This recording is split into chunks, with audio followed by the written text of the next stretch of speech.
ও মামি কি রান্না করছেন? এই দেখো করলা ভাজি করছি রে বা, করলার আলু দিয়ে ভাজি করছি, আর এই যে বেগুন ভাজি করছি।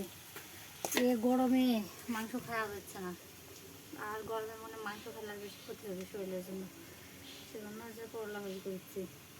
আর মনে করো যে যদি এই চুলা না করতাম বুঝলে, এই চুলার তো বেশি গরম লাগে।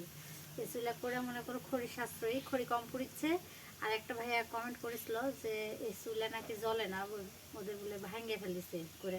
আর আমার হচ্ছে খুবই সুন্দর এই চুলাটা, মানে জ্বলেও ভালো, মনে করো খড়ি কম লাগে, আর আমার হচ্ছে তাপটাও কম লাগে, ভালো লাগে। আর আমার হাঁড়ি পাইলে তো কালি হয় না।